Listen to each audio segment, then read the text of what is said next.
Timnas Prancis menjadi tim pertama yang lolos ke babak 16 besar Piala Dunia 2022 setelah mengalahkan Denmark dengan skor 2-1 di Stadion 974 Doha Sabtu malam. Dua gol Timnas Prancis dicetak oleh Kylian Mbappe pada menit ke-61 dan menit 86. Sementara itu, satu-satunya gol Denmark dibukukan oleh Andreas Christensen pada menit ke-68.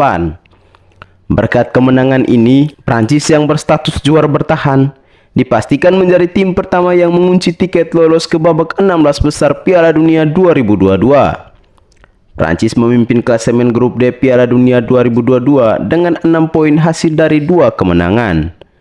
Sempat bermain imbang 0-0 pada babak pertama, timnas Prancis baru bisa mencetak gol pada babak kedua. Tampil dengan permainan yang agresif dari awal, duet Ousmane Dembele dan Kylian Mbappe mampu membuat lini belakang Denmark ketar-ketir. Kombinasi Giroud dan Griezmann di menit ke-33 nyaris membuahkan gol. Umpan pendek Giroud ke Griezmann diteruskan dengan sepakan ke sudut sempit, namun masih bisa dijangkau kiper Denmark. Sepanjang 25 menit pertama, Denmark tidak diberikan ruang untuk menyerang. Denmark baru mendapat peluang pertamanya lewat Andreas Cornelius pada menit ke-35. Berawal dari Mbappe yang kehilangan bola, Denmark melakukan serangan balik dan diakhiri umpan terobosan Jesper Lindstrom kepada Cornelius. Cornelius yang berlari hingga mendekati kotak penalti, kemudian melepaskan tembakan meski masih melebar. Memasuki babak kedua, timnas Prancis masih mendominasi permainan. Mereka berupaya untuk mencetak gol secepatnya namun masih kesulitan. Upaya Prancis untuk mendapatkan gol akhirnya kesampaian pada menit ke-61. Theo Hernandez dan Mbappe mampu memecah pertahanan Denmark. Memainkan umpan 1-2, Theo memberikan bola pendek yang disambut sontekan Mbappe ke gawang Schmeichel yang terhalang dua rekannya sehingga tidak bisa menghalaunya. Keunggulan Prancis cuma bertahan 7 menit. Denmark kemudian menyamakan skor lewat upaya ke gawang pertamanya di pertandingan tersebut. Eriksen mengirimkan corner yang dibelokkan Joachim Anderson ke depan gawang.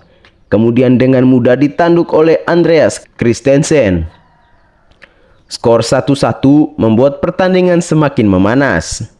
Pada menit ke-73, Jesper Lindstrom melepaskan sepakan first time yang masih bisa ditepis Hugo Lloris. Kylian Mbappe akhirnya memecah kebuntuan Prancis dan membuat negaranya unggul di menit ke-86. Mbappe dengan cerdik melihat umpan silang Griezmann yang mengarah ke tiang jauh. Lalu sambil melompat, Mbappe mendorong bola ke gawang dengan pahanya. Prancis menutup laga kontra Denmark dengan skor 2-1. Mereka menjadi tim pertama yang lolos ke babak 16 besar Piala Dunia 2022. Lolosnya timnas Prancis ke babak 16 besar sekaligus mematahkan kutukan juara dunia yang 3 edisi sebelumnya selalu gagal lolos fase grup setelah menjuarai Piala Dunia. Pada tahun 2010, Italia gagal lolos ke babak 16 besar setelah menjuarai Piala Dunia 2006. Begitupun dengan Spanyol pada tahun 2014 dan Jerman yang kalah dari Korea Selatan pada Piala Dunia 2018 setelah menjadi kampiun di tahun 2014. Timnas Prancis datang ke Piala Dunia 2022 dengan kondisi yang buruk. Pada persiapan menuju Qatar, ada 3 pemain yang harus dicoret karena cedera. Mereka adalah Kimpembe, Nkunku dan Benzema. Lalu ketika memainkan matchday pertama, Lucas Hernandez mengalami cedera ACL dan dipastikan tidak bisa melanjutkan Piala Dunia 2022. Dari situ, Prancis sepertinya akan mengikuti jejak 3 juara bertahan Piala Dunia sebelumnya. Namun takdir berkata lain. Timnas Prancis dengan lenggang melaju ke babak 16 besar setelah menguncinya pada kemenangan atas Denmark. Prancis kembali akan melakoni matchday ketiga melawan Tunisia pada 30 November. Pada pertandingan tersebut, Prancis hanya butuh hasil seri untuk tetap kokoh di puncak klasemen andai Australia menang melawan Denmark di matchday terakhir.